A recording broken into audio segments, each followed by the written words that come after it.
तो दोस्तों ये है बजाज की शील्ड सीरीज का स्पेक्ट्रा 55 जो कि एक 55 लीटर की वाटर टैंक कैपेसिटी के साथ आने वाला एक डेजर्ट एयर कूलर है जो कि ऑलमोस्ट आपको फ्लिपकार्ट पे 9,500 के आसपास मिल जाएगा। बट हमारे को मिल गया कार्ड डिस्काउंट, जिस वजह से ये मिल गया हम लोग को 8,100 रुपए के हिसाब से। वैसे आगे समर सेल भी आने वाली है तो और भी प्राइस ड्रॉप होने वाला है। और आज की वीडियो में करेंगे ये कूलर का एक डिटेल टेस्टिंग, चाहे एयर डिलीवरी की बात हो, कूलिंग की बात हो, इंटरनल कंपोनेंट की बात हो या ओवरऑल बिल्ट एंड डिजाइन। आज सारी चीजें इस वीडियो में कवर है। हम लोग प्रोडक्ट को खुद खरीदते हैं, इसीलिए फ्लिपकार्ट से जब खरीदा है ये कूलर को, इसीलिए हम लोग को ओपन बॉक्स डिलीवरी में कूलर मिला है, इसीलिए कास्टर व्हील भी लगे हैं। बजाज ने हम लोग को ये कूलर नहीं दिया है। It is a non sponsor video. अगर आप लोग को ये जानना था इसीलिए मैं आपको बता रहा हूँ, क्योंकि हम लोग टेस्टिंग के लिए प्रोडक्ट को खुद खरीदते हैं और आज की वीडियो में वही देखने मिलने वाला है। और जहाँ पर मैं बताऊँगा whether it is a worth to buy option in 2025 और नॉट। तो दोस्तों मेरा नाम है आमिर, मैं हूँ मिस्टर नोन। Let's begin. सो पहले बात करते हैं बिल्ट एंड डिज़ाइन के बारे में। तो पहले मैं आप लोगों को बता दूं, अनबॉक्सिंग के वक्त हम लोग को आइस चेंबर में इसकी वारंटी कार्ड भी देखने मिली थी, जहां पर 1 साल की वारंटी प्रोडक्ट के ऊपर मिलती है, 3 साल की मोटर और पंप पे मिलती है, उसके ऊपर और आगे बात करेंगे। साथ ही साथ कास्टर व्हील्स भी मिले थे, 4 कास्टर व्हील्स हैं, जिसमें से 2 कास्टर व्हील्स में हम लोग को लॉक देखने मिला था। तो मैंने दोनों कास्टर व्हील जिसमें लॉक मिला था उसको पीछे साइड लगाया है क्योंकि वो सही रहता है, और 2 जिसमें नहीं है उसको आगे, वो और मैं आगे डिटेल में बताऊंगा। तो पहले से हम लोग बिल्ट एंड डिज़ाइन की बात करें तो कूलर बहुत दिखता शानदार सा है। थोड़ा अगर देखा जाएगा तो ये बजाज के ग्लैंजा जैसा नहीं दिखता आपको, मेरे को तो लगता है पूरा बजाज का ग्लैंजा है, बट ये बड़ा वाला बजाज का ग्लैंजा है। वहीं अगर आप देखेंगे तो सामने की तरफ आपको देखने मिल जाएगा यहाँ पर ऊपर इसका एक आइस चेंबर, जो कि मेरे को बहुत छोटू सा आइस चेंबर लगा।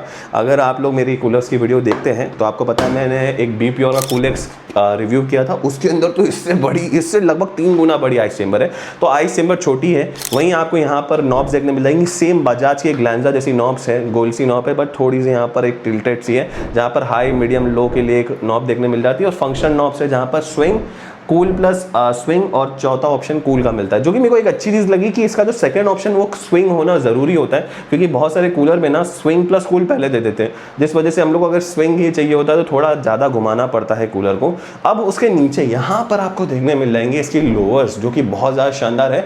एक आउटपुट एरिया आपको देखने मिल जाता है। अगर मैं इसकी साइज़ की बात करूँ यहाँ पर तो लगभग 14 इंच का यहाँ पर आपको एक आउटपुट एरिया देखने मिल जाता है। और यहाँ पर जो लोअर्स है ना, ये बहुत अच्छी चीज़ लगी मेरे को कि ऊपर वाली को ऊपर एडजस्ट कर सकते हो, नीचे वाली को नीचे एडजस्ट कर सकते हो।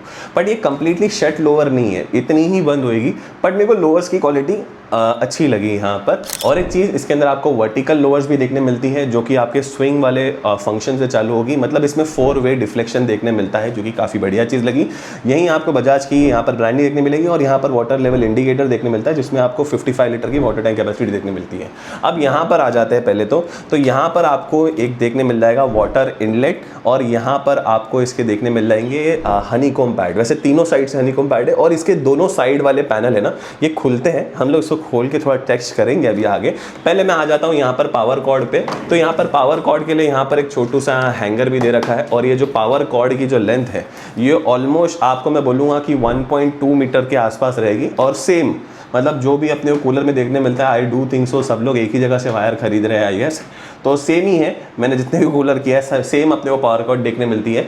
तो अगर आप यहाँ देखेंगे तो आपको यहाँ पर थोड़ा पावर रेटिंग्स और ब्रांड्स के बारे में लिखा हुआ है, जहाँ पर ये कूलर कंज्यूम करता है 160 वॉट, जो कि एक बहुत ही फैंटास्टिक फीचर लगा मेरे को। सबसे कम पावर कंजम्पशन वाला कूलर ये बन जाएगा।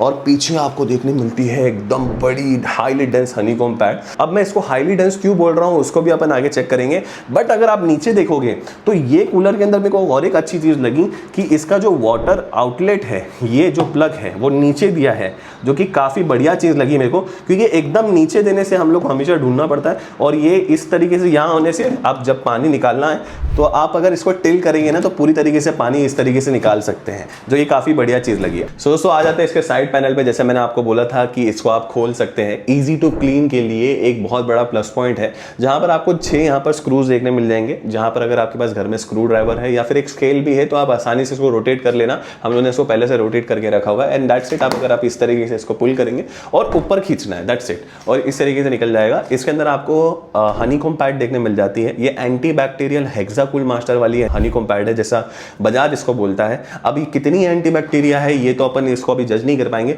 बट एक चीज जो मेरे को बहुत अच्छी लगी यहाँ पर वो है हनीकॉम्ब पैड की थिकनेस, जो कि कूलिंग के लिए बहुत बड़ा इंपॉर्टेंट पैरामीटर होता है। और तीनों साइड से अपने को वही चीज देखने मिल जाती है कूलर के अंदर, चाहे यहाँ हो या फिर सामने हो। अब यहाँ पर एक और एक चीज मैं बताऊंगा, जब आप कूलर को खोल रहे हैं तो यहाँ पर एक वाटर लेवल इनलेट है, ये भाई निकल जाता है, तो इसको ध्यान से रखना। और जब भी कूलर लगा रहे हो तो इसको बराबर से वापस से ही इसी तरीके से इसके अंदर डाल देना, क्योंकि भाई अगर ये घूम गया तो फिर वापस पानी पूरी तरीके से चले जाएगा। कचरा बचरा जो भी पानी के अंदर कभी कभी होता है वो कम से कम थोड़ा बहुत फिल्टर आउट तो यहाँ पर हो जाएगा। अब आ जाते हैं इंपॉर्टेंट चीज के अंदर, तो यहाँ पर सबसे पहले आपको देखने मिल जाएगी इसकी 3 ब्लेड वाली फैन, जो कि 1390 आरपीएम में घूमती है। यहाँ पर हम लोग ने इसकी मोटर की स्पेसिफिकेशन को रीड करा, जहां पर इमेज में आपको दिख रहा होगा ये एक 75 वॉट की मोटर है।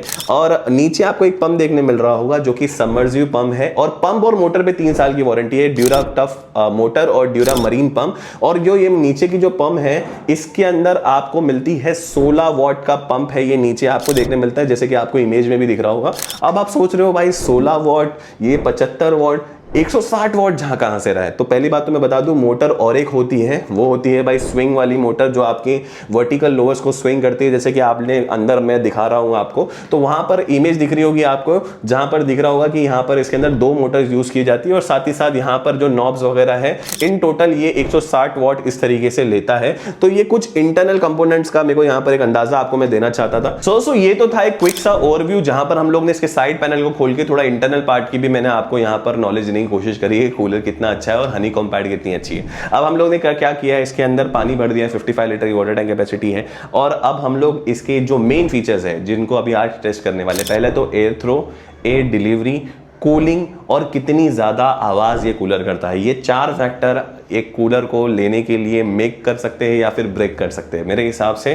तो पहले हम लोग चेक करेंगे इसकी एयर थ्रो को। तो एयर थ्रो टेस्ट करने के लिए यहाँ पर मैं इसको हाई स्पीड पे चला रहा हूँ, और एयर थ्रो के लिए तो भाई ऐसा कोई मीटर नहीं है, वैसे एयर डिलीवरी के लिए हम लोग ने एनमोमीटर यूज करा है। तो एयर थ्रो के लिए कितना स्पीड में ये कपड़ा उड़ रहा है वही अंदाजा लगा सकते हैं। तो मैं इसको हाई स्पीड पे चला रहा हूँ अभी फिलहाल में आपके सामने, और हाई स्पीड पे आप देखेंगे काफी फैंटास्टिक हवा है। आई डोंट थिंक सो कि कपड़ा थोड़ा भी टाइम पे नीचे आ भी रहा है। तो एयर थ्रो इसका बहुत ही ज़्यादा फैंटास्टिक लगा। अब हम लोग ने क्या किया, एयर डिलीवरी चेक करने के लिए ना इसके हाई स्पीड पे इसको चलाया, और ये जो एनमोमीटर है उसको रखा साइड में। वैसे 1390 आरपीएम की इसके अंदर मोटर मिलती है, तो हम लोग को जो हाईएस्ट रीडिंग इसके अंदर देखने मिली, फीट पर मिनट में हम लोग ने चेक किया तो हम लोग को 1350 जो कि हाईएस्ट आ जा रही थी। और एक ही साइड से हम लोग चेक कर रहे थे, इनफैक्ट आउटपुट एरिया काफी बढ़िया है। तो मैं ऑलमोस्ट इसको 4x पकड़ूंगा, जिस हिसाब से इसकी एयर डिलीवरी मेरे को काफी ज्यादा ऑलमोस्ट जितना स्पेसिफिकेशन में लिखी है उतनी मिलती है, इनफैक्ट शायद थोड़ी ज्यादा भी मिल रही है, और काफी बढ़िया लगा मेरे को। अब कूलिंग टेस्ट करने के लिए यहाँ पर ना बहुत सारे फंडे थे मेरे कूलिंग टेस्ट करने के लिए। जैसे मैंने एक रिसेंटली कंपैरिजन वीडियो बनाया था जिसमें हम लोग ने 2 चीजें की थी कूलिंग की टेस्ट करने के लिए। एक तो सरफेस टेम्परेचर चेक किया था कि हवा का टेम्परेचर कितना है, और रूम में हम लोग ने ये एक टेम्परेचर मीटर रख के चेक किया था। तो सरफेस टेम्परेचर जब मैंने ये आपने टेम्परेचर से चेक किया था तो ऑलमोस्ट अंदर के टाइम पे जब हम लोग हाई स्पीड पे इसको पंप ऑन करके चला रहे थे तो ऑलमोस्ट हमको 29 डिग्री के आसपास देखने मिला टेम्परेचर अंदर, जो कि काफी फैंटास्टिक लगा, क्योंकि हम लोग कूलर बंद कमरे में चला रहे थे। यहाँ पर अगर देखा जाए तो हमारे रूम में खिड़की है पर ऑपोजिट साइड में, और यहाँ पर हम लोग ने इसको लगाया था। टेम्परेचर बहुत ज्यादा फैंटास्टिक था, क्योंकि बाहर का जो रूम का टेम्परेचर हमारे अभी हम फिलहाल हम लोग थाने में रहते हैं, तो ऑलमोस्ट थाने में ये टाइम पे 36 डिग्री टेम्परेचर है, बाहर के टाइम पे 36-37 डिग्री टेम्परेचर है, क्योंकि भाई अभी फिलहाल अप्रैल चल रहा है। एंड फिर ये टेम्परेचर तो हम लोग को पहले मैंने बोला था ये सरफेस टेम्परेचर है, तो इस वजह से हम लोग ने क्या किया, इसको रूम में ना ये एक रूम टेम्परेचर मीटर है जिसमें ये रूम का टेम्परेचर मेजर करता है। तो इसके लिए मैंने इसको ज्यादा टाइम नहीं रखा, पहले 1 घंटा रखा था। ये कूलर के लिए मैंने सिर्फ इसको 10 मिनट रखा, 10 से 15 मिनट इनफैक्ट अगर मैं बोलूं तो। जहां पर अभी फिलहाल में हमारा रूम टेम्परेचर जब ये कूलर चालू नहीं भी था तो ऑलमोस्ट 33 से लेकर 34 डिग्री टेम्परेचर था, और ये कूलर चालू करने के सिर्फ 10 मिनट बाद ही ऑलमोस्ट टेम्परेचर 29.7 डिग्री तक नीचे गया, जो कि मेरे को लगा बहुत ज्यादा फैंटास्टिक फीचर है। वैसे मैं करूंगा एक बड़ी टेस्टिंग जहां पर हम लोग इसको 1 घंटा 1.5 घंटा लगा के टेस्ट करेंगे, और उसको मैं शॉर्ट में अपलोड करूंगा।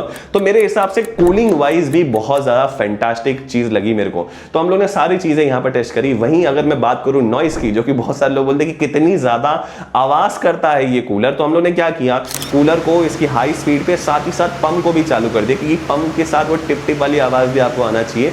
वैसे पंप तो इसका बहुत ज्यादा फैंटास्टिक लगा मेरे को, जो कि 16 वॉट का पंप था एंड बहुत फैंटास्टिकली काम कर रहा था। जब हम लोग ने चालू किए तो तीनों साइड से हनीकॉम्ब पैड पे बहुत ही अच्छे डिस्ट्रीब्यूटेड वे में हवा दे रहा था, बट आवाज़ बहुत आ रही थी। तो इसीलिए मैंने सोचा कि इसका डेसिबल रेटिंग पे टेस्ट कर लेते कितना ये आवाज़ कर रहा है। तो हम लोग ने डेसिबल रेटिंग पे इसकी टेस्टिंग की, जहाँ पर इसको हाई स्पीड और पंप को चालू करने के बाद ये एवरेज में 73 डेसिबल की आवाज़ कर रहा था, जो कि शॉकिंगली एक डेजर्ट एयर कूलर के लिए बहुत कम है। क्योंकि हम लोग ने पर्सनल एयर कूलर का भी अभी फिलहाल में टेस्ट किया था, जहां पर हमारा जो सबसे कम आवाज़ करने वाला कूलर था वो भी लगभग 71 डेसिबल तक आवाज़ कर रहा था। तो ये 73 ऑन एवरेज मेरे को बहुत ज़्यादा फैंटास्टिक लगा। अब ये चीज़ तो सारी पॉजिटिव हो गई है भाई। अब बात करते हैं कुछ नेगेटिव पॉइंट्स के बारे में जो एक कूलर के बारे में मेरे को लगे, और कुछ सिमिलरिटीज। जैसे कि पहली चीज़ तो ये बजाज का जो, अगर आपने ग्लांजा देखा होगा, मैंने 42 लीटर का भी रिव्यू करा है, सेम कूलर है भाई। इनफैक्ट जब हम लोग वहां पर इसकी अंडर की डायग्राम चेक कर रहे थे तो इसके अंदर मोटर से लेके बहुत सारे कंपोनेंट्स एंड जो बिल्ड क्वालिटी है वो सेम है। ये आपको मॉडल्स भी दिख रहे होंगे इमेज में जो लोग ने मेंशन आउट करे हैं, जो कि मेरे को लगा ठीक है, क्योंकि बजाज का ब्रांड है, ऑब्वियसली बात है सेम चीजें यूज करेगा, बट अगेन थोड़ी पावरफुल चीजें भी है। अगर नेगेटिव पॉइंट के अंदर सबसे बड़ा पॉइंट मेरे को यहाँ देना होगा तो वो होगा भाई आइस चेंबर, जो कि काफी छोटा है। अगर मैं 8000 या फिर अगर आपके पास कार्ड नहीं होता तो 9500 के आसपास के हिसाब से अगर बात करूं तो भी आइस चेंबर बहुत ज्यादा कम लगा मेरे को। थोड़ा बड़ा होना चाहिए, क्योंकि आइस चेंबर से फर्क पड़ता है। अगर आप एक आइस चेंबर में फुल आइस रखते हो तो आपको कम से कम 4 से 5 डिग्री का और फर्क पड़ेगा, ये तो गारंटीड है। अगर आपको ये किसी ने बताया नहीं तो डेफिनेटली, क्योंकि मोस्टली मैंने ये इसीलिए नहीं किया क्योंकि नॉर्मल हाउस में हम लोग मोस्टली टाकी का पानी भरते हैं या फिर कोई तो बोरवेल का पानी भरते हैं, तो उसके लिए मैंने इसके अंदर आइस नहीं डाला, ताकि ये एकदम ट्रू रहे कि कितना टेम्परेचर ड्रॉप हो रहा है। और एक चीज दोस्तों, ये कूलर इन्वर्टर कंपैटिबल भी है, तो जो कि अगर आप लोगों को क्वेश्चन रहता है कि इन्वर्टर कंपैटिबल है कि नहीं, yes it is inverter compatible. और ये स्टेबलाइजर फ्री होते हैं, बट इसके अंदर क्या होता है ना, फ्लक्चुएशन होती है जो 280 वोल्ट तक होती है ना, उसको कंट्रोल करते हैं। अगर इससे ज्यादा होती है ना फ्लक्चुएशन तो फिर तुमको स्टेबलाइजर के साथ भी इसको कनेक्ट करना पड़ेगा, but I don't think so इतनी एरिया में फ्लक्चुएशन होती है, बट कहीं कहीं होती होगी, तो वो लोग के लिए एक चीज है। अब कास्टर व्हील्स अच्छी है, लॉक भी है इसके अंदर, पर मेरे को इतना ज्यादा फैंटास्टिक नहीं लगा। बट अगर मैं बात करूं 8000 रुपए के हिसाब से या 8500 रुपए के हिसाब से, ये प्राइस सेगमेंट में अगर मैं देखूं तो क्रॉम्पटन का ओजोन देखने मिलता है जो 9500 के आसपास है, जो बजाज का डीएमएच है वो भी 10,000 के आसपास मिलता है, क्रॉम्पटन का ऑप्टिमस और महंगा मिलता है। तो मेरे हिसाब से this is the one of the cooler that I highly recommend, क्योंकि लिफ्योर का कूल ब्लेस मैंने रिव्यू किया रहा था उसको, वो भी लगभग 7,500 में मिलता है, बट उसकी क्वालिटी को मैंने बहुत ज्यादा वो किया था कि भाई इसकी क्वालिटी मेरे को इतनी ज्यादा अच्छी नहीं लगी, बट इसकी क्वालिटी मेरे को बहुत ज्यादा फैंटास्टिक लगी। तो मेरे तरफ से हाईली रिकमेंडेड है ये कूलर। मैं जरूर से बोलूंगा कि जाओ चेकआउट करो। अगर आप लोग का 8-8,500 का बजट है तो डेफिनेटली आंख बंद करके ले लो, कि बहुत अच्छी कूलिंग देता है ये कूलर। नीचे मैंने प्रोडक्ट को फीचर कर दिया है और साथ ही साथ लिंक भी आपको डिस्क्रिप्शन में देखने मिल जाएगी। होपफुली आप लोगों को ये वीडियो पसंद आई होगी। अगर आप लोग कोई भी क्वेश्चन है तो आप लोग मुझे कमेंट सेक्शन में पूछ सकते हैं। दोस्तों आज की वीडियो के लिए बस इतना ही। तब तक के लिए आपको मैं यहाँ पर 2 वीडियो और सजेस्ट कर रहा हूँ, उनको भी जाके चेकआउट कर सकते हैं। तब तक के लिए stay healthy, stay safe, bye.